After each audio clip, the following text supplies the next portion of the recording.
能，你最正，让你心对把地发分口，让你心分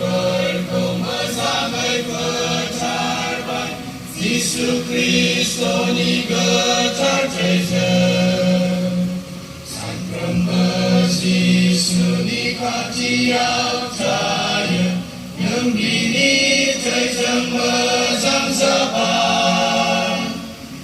Nagar bini yang bezana yang bini treasure mazam sabar supaya你最正让你心对把地发分口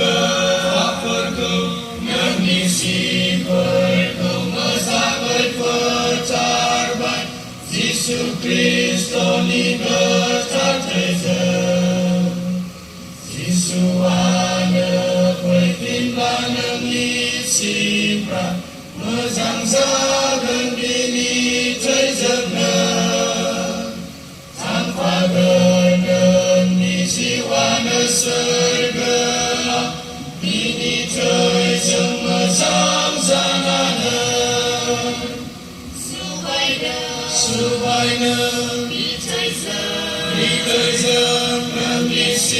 对把你发分口让你心分口masamai percarban Yesus Kristus ni getar treasure